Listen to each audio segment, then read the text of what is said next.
Hello students, in our previous lecture we studied about compound microscope. In our present lecture we will understand about the compound microscope by its diagram. Generally laboratory में light microscope जिसको कि compound microscope भी कहा जाता है use किया जाता है और जो कंपाउंड माइक्रोस्कोप हैं उसके 4 इम्पॉर्टेंट पार्ट्स होते हैं या उसको हम लोग कह सकते हैं कि उसके 4 मुख्य भाग होते हैं। First base, second arm, third draw tube and fourth one is stage. ठीक है, तो इसके 4 पार्ट होते हैं जिसमें कि बेस होता है जिस पर कि माइक्रोस्कोप स्टैंड रहता है, खड़ा रहता है। आर्म होता है जिसके द्वारा माइक्रोस्कोप को पकड़ा जाता है। ड्रॉ ट्यूब होता है जिसमें कि लेंसेज फिट होते हैं और उसका एक स्टेज होता है जिसमें कि स्लाइड रखे जाते हैं। ठीक है, तो हम लोग अभी पढ़ेंगे सबसे फर्स्ट में बेस और उसके पहले हम लोग डायग्राम देखेंगे। देखिए यहाँ पर नीचे जो है बेस है, डायग्राम में अब क्लियरली लिखा हुआ भी है लेफ्ट साइड में। सबसे फर्स्ट बेस जिसमें कि मिरर है ना, रैक है और इधर फोकसिंग मैकेनिज्म भी है। फिर सेकंड आर्म, ऊपर में लेफ्ट साइड में ही देखिए आर्म लिखा हुआ है जो कि हैंडल है जिससे कि माइक्रोस्कोप को हम लोग पकड़ते हैं।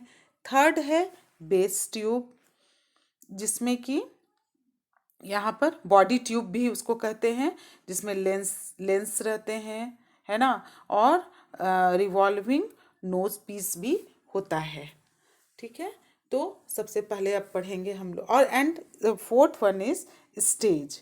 यहाँ पर मैकेनिकल स्टेज है जहाँ पर हम लोग स्लाइड रखते हैं और जो रिवॉल्विंग नोज पीस होता है और ऑब्जेक्टिव्स जो होते हैं उससे उसको फोकस किया जाता है। उसमें हम लोग जो स्लाइड में जो मटेरियल जिसको हम लोगों को देखना है उस पर उसको सेट किया जाता है उस लेंस के पावर को और हम लोग उसको देखते हैं किसके द्वारा, तो लेंस के द्वारा जो कि ऊपर में है उसको आई पीस भी कहते हैं। ठीक है, तो फर्स्ट है बेस। बेस क्या है, तो ये यू शेप का होता है और इस पर एक आर्म लगा होता है जो कि स्टैंड का भी काम करता है। ठीक है, सेकंड है आर्म।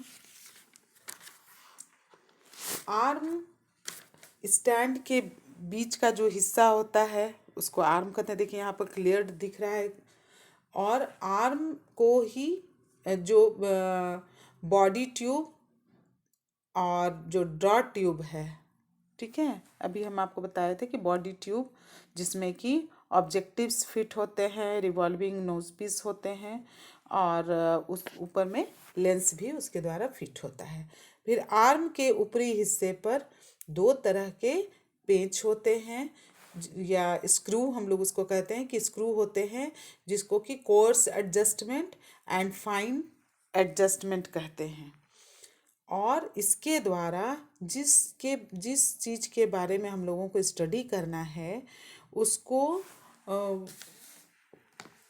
उस मटेरियल को फोकस किया जाता है और उसको देखा जाता है।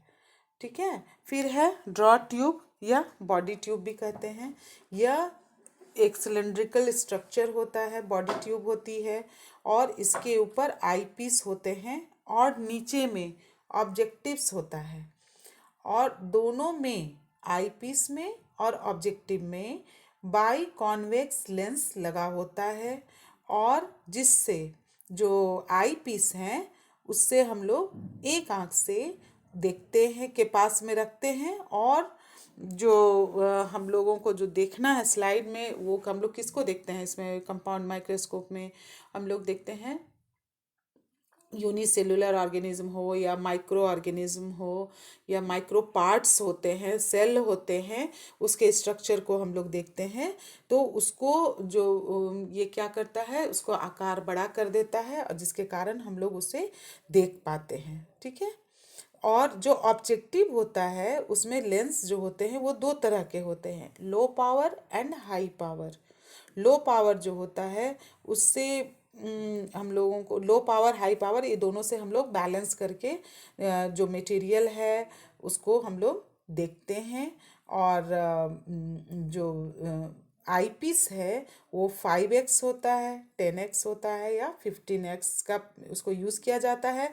और जो ऑब्जेक्टिव लेंस होते हैं वो 10x होते हैं, 20x होते हैं और 45x और 100x का यूज़ किया जाता है। वो जिस तरह के मटेरियल को हम लोगों को देखना रहता है उस तरह से उसके पावर को यूज़ किया जाता है। ठीक है। Fourth one is stage. अब ये स्टेज क्या है, तो ऑब्जेक्टिव के नीचे एक स्टेज होता है, एक टेबल के टाइप का एक स्टैंड जैसा कुछ होता है, उसमें एक पोर होता है या उसको हम लोग कहते हैं छिद्र होता है। और उस पर किसी वस्तु को जो स्लाइड में हम लोग को रख करके जिसका अध्ययन करना है, स्टडी करना है, उसको हम लोग रखते हैं। और ये जो स्टेज होता है वो आर्म से जुड़ा होता है जिसको कि हम लोग हिंज पॉइंट कहते हैं।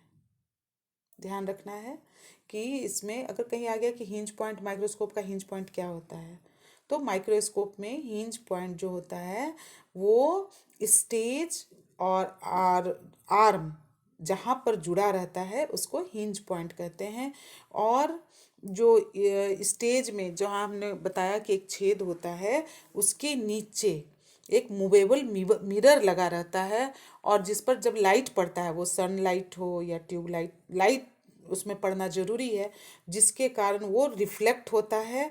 और रिफ्लेक्ट होकर के वो लाइट जो है वो किस पर पड़ता है, स्लाइड पर पड़ता है। और जिसके कारण स्टेज पर जो वस्तु रखा हुआ है उस पर लाइट पड़ने के कारण आई पीस की सहायता से और ऑब्जेक्टिव लेंस की सहायता से हम लोग आसानी से उस जो जिसके बारे में हम लोगों को स्टडी करनी है या जो हम लोगों को लेंस से देखना है, जिसको हम लोग नेकेड आई से नहीं देख सकते हैं, उसके बारे में हम लोग स्टडी करते हैं और उस चीज़ को क्लियरली हम लोग देखते हैं। और इस तरह से हम क्या देखते हैं कि जो किसी भी चीज़ का जो मैग्नीफिकेशन है वो कई गुना बढ़ जाता है, जिसके कारण हम लोगों को कंपाउंड माइक्रोस्कोप की सहायता से माइक्रो ऑर्गेनिज्म को, माइक्रो प्रोडक्ट को या माइक्रो जो सेल होते हैं, टिश्यूज़ होते हैं, उसको देखना आसान हो जाता है। ठीक है। तो ये है आप लोगों का कंपाउंड माइक्रोस्कोप। और the ordinary compound microscope of today is greatly improve design of the original Hooke's microscope. हम लोग पहले भी पढ़ चुके हैं कि सिंपल माइक्रोस्कोप था, उसमें एक सिंपल लेंस लगा हुआ था, है ना, लेकिन हुक ने उसमें दो लेंस लगाया, तो इस तरह से वो ज़्यादा डेवलप हो गया और ज़्यादा इम्प्रूव्ड उसका हो गया। और इस तरह से अभी उसको और डिज़ाइन कर दिया गया है और रिसर्च का काम इसके द्वारा आसान हो गया है। अब इसके बाद हम लोग डिसेक्टिंग माइक्रोस्कोप के बारे में पढ़ेंगे। ठीक है। Thank you.